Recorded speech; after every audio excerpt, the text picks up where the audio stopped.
इस घर में नटवर और मैंने जो कुछ किया है, अक्षय को बदनाम करने से प्रॉपर्टी हथियाने तक, उन सब के पीछे एक और शख्स का हाथ है।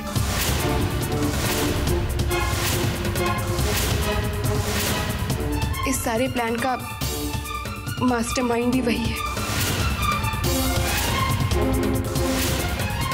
और उस शख्स का नाम है सिड। सिड सिड सिड।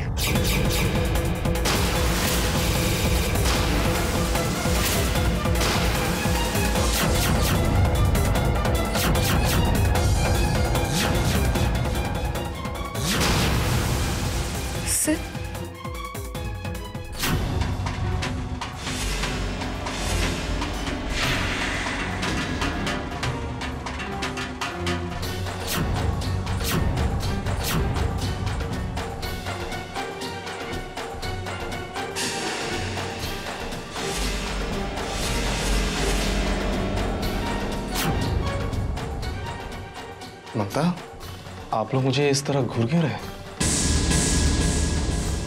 अजीब है। मासूमा, कुछ तो बोलो, क्या हुआ? कोई मुझे बताएगा क्या बात है, क्या हुआ?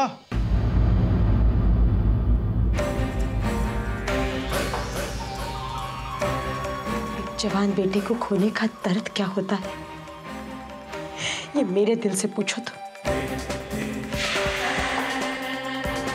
लेकिन फिर भी मैंने उन आंसुओं को पीकर तुम्हें अपने बेटे की जगह दी, वही प्यार दिया।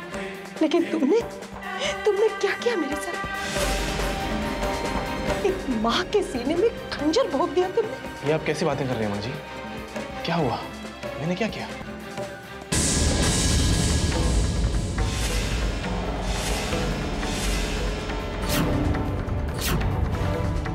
बहुत हो चुका। हम तुम्हें कभी माफ नहीं कर सकते सिद्ध। तुमने हम सबका विश्वास तोड़ा। तुम्हें थे जिसने हमें विश्वास दिलाया था कि सत्या अक्षय भैया की पत्नी। ये क्या है सिद्ध? साइंस तो झूठ नहीं बोलता ना। ये क्या है?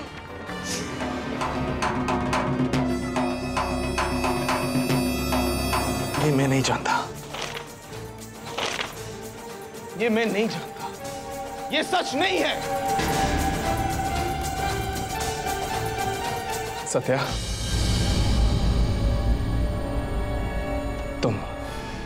तुम सबको क्यों नहीं बताते थे कि तुम ही अक्षय की पहली पत्नी हो? बताओ सबको कि तुम ही अक्षय की पत्नी हो। क्या कहूं मैं सिर्फ ये कहूं कि मैं अक्षय की पत्नी हूं और अरब अक्षय का बेटा, जबकि सच ये है कि ना तो मैं अक्षय की पत्नी हूं और ना ही अरब अक्षय का बेटा है।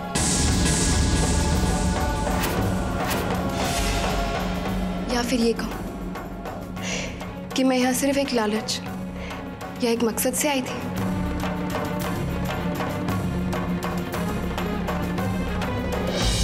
अगर तुम मेरा साथ नहीं देते ना, तो किसी को विश्वास नहीं होता कि मैं ही अक्षय की पत्नी हूं। लेकिन अब मेरा काम खत्म हो चुका है और मैं आपके आपसी मामले में नहीं पड़ना चाहती, इसीलिए मैं यहां से जा रही हूं।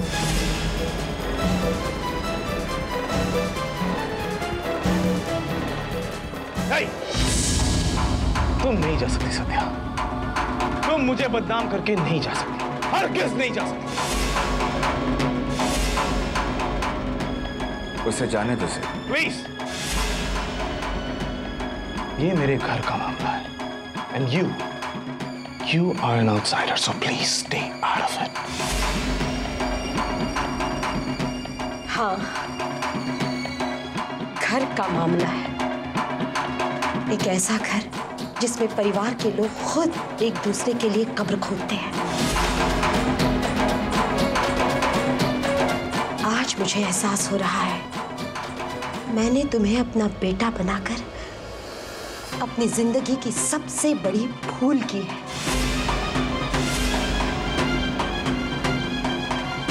क्यों से? क्यों किया तुमने ऐसा? हमें तुम पर कितना विश्वास था।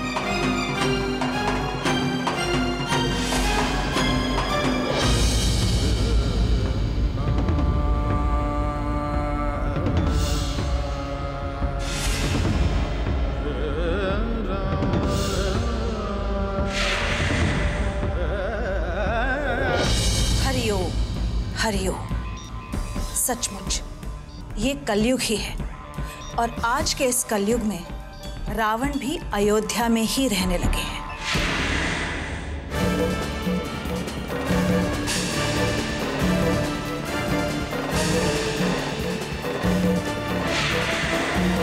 शान, मुझे सिद्ध से कुछ अकेले में बात करनी है। प्लीज हमें कुछ देर के लिए अकेला छोड़ दो।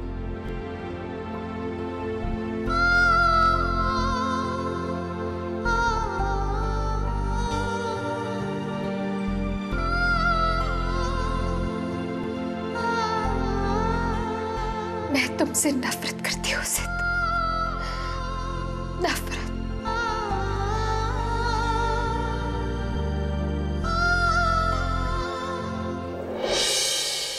सिद्ध ऐसा कैसे कर सकता है? इतना बड़ा धोखा। गॉड, मैंने सपने में भी नहीं सोचा था कि सिद्ध ऐसा करेगा। हाँ, ये तो मैं हमेशा से जानता था कि वो ममता से प्यार करता है, लेकिन अपने प्यार को पाने के लिए इस हद तक करेगा। रोमियो और मजनू से भी बड़ा आशिक निकला भाई। चुप करो करण, क्या बड़बड़ाए जा रहे हो? तुम्हें पता है आज सिद्ध की वजह से हमारे हाथों में वसीयत आते आते रह गई। अरे तनीषा, तुम परेशान क्यों हो रही हो? Be positive. देखो, जो होता है ना अच्छे के लिए होता है। अब इसमें भी देखो ना कितना अच्छा हुआ है। अब हमें सत्या को वसीयत में से हिस्सा नहीं देना पड़ेगा। अरे बेवकूफ, अब मैं तुम्हें कैसे बताऊं कि यही शेयर अब हमें अक्षय को देना पड़ेगा। काश माँ जी ने वसीयत के पेपर पर साइन कर दिया होता तो अक्षय भी कुछ नहीं कर पाता। ममता, मेरी बात तो सुनो। मुझे समझने की कोशिश करो ममता। जो कुछ घर वाले कह रहे हैं वो सच नहीं है। मैंने किसी को धोखा नहीं दिया है, धोखेबाज नहीं हूं मैं, बेगुनाह हूं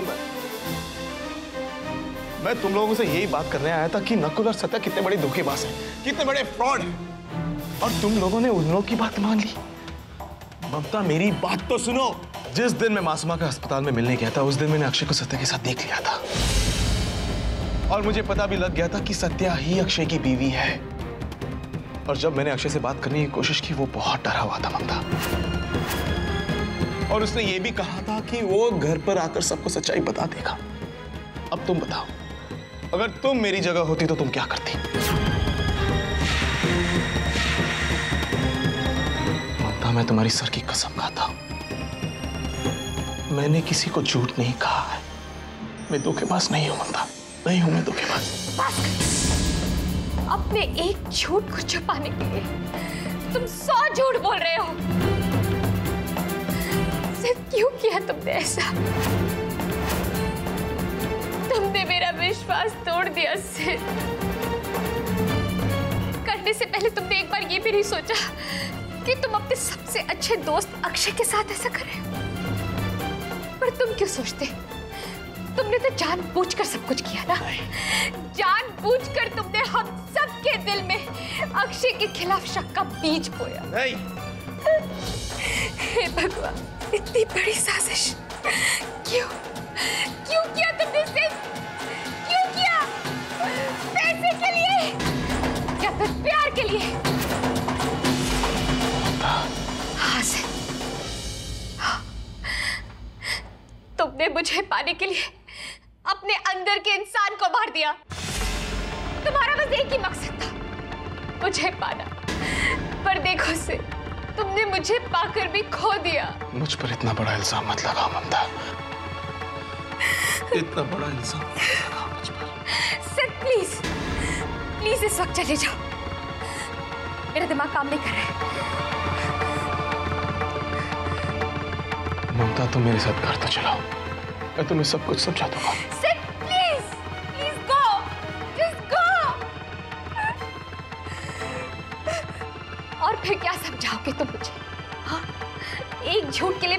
नया झूठ।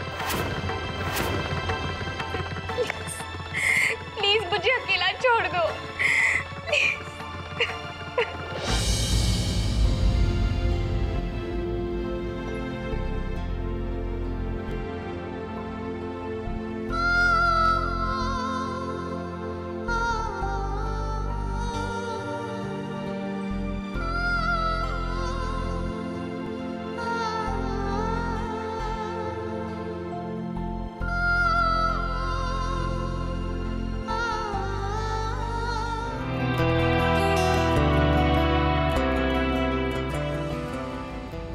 मेरी क्या गलती है गॉड? मुझे उस गलती की सजा दी जा रही है जो मैंने कभी किया ही नहीं। मैं ममता को नहीं खो सकता, उसे दुखी नहीं देख सकता, कृष को तो खो ही नहीं सकता मैं।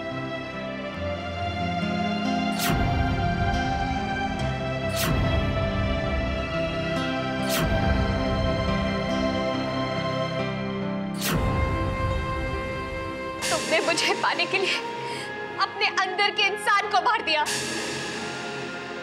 इतनी बड़ी साजिश क्यों किया तुमने? सिर्फ पैसे के लिए या फिर प्यार के लिए?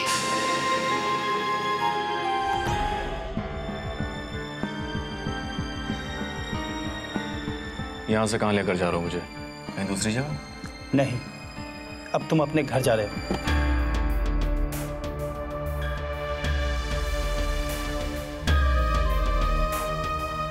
हरफ,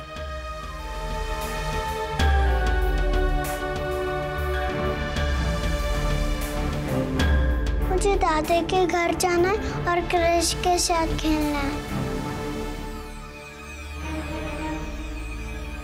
मैंने तुमसे कहा था ना नटवर, एक दिन तुम्हारी ये पैसों की लालच हमें बर्बाद कर देगी। तुम जानते हो हम लोग जेल जाते जाते बचे। उन लोगों ने हम पर रहम खाकर हमें आजाद कर दिया। जाओ यहां से,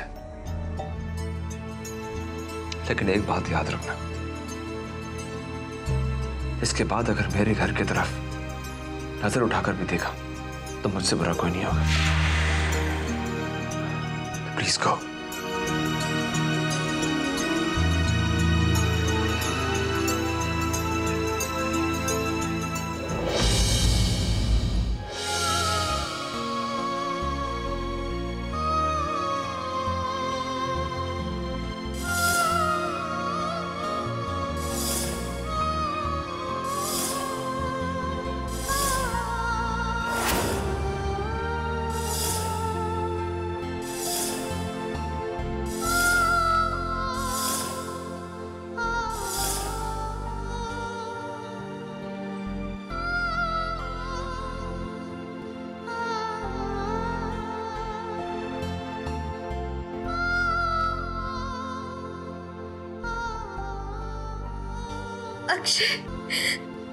अक्षय मुझे माफ कर दो, मुझे माफ कर दो अक्षय।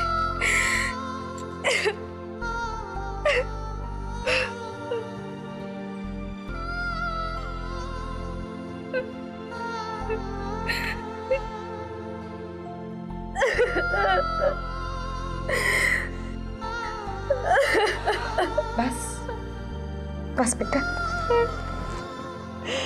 चुप हो जा, बस। भाभी मुझे माफ कर देना भाभी।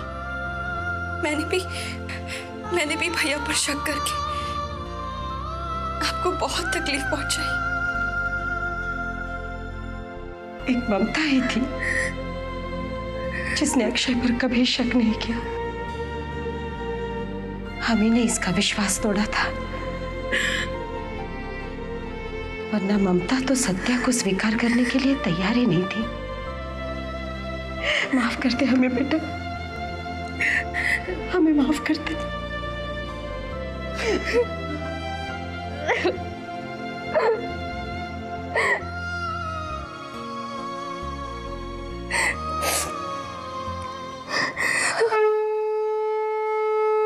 देवी मां, मैं अपनी मंजिल के बहुत करीब पहुंच चुका हूं।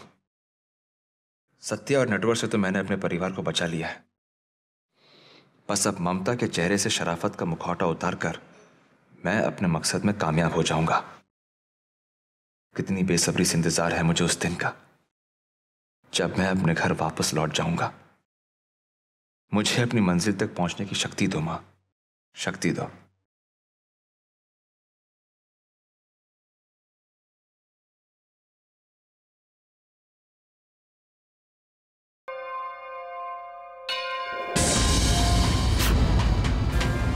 ये क्या हो गया बेटे? ये तो अशुभ संकेत है।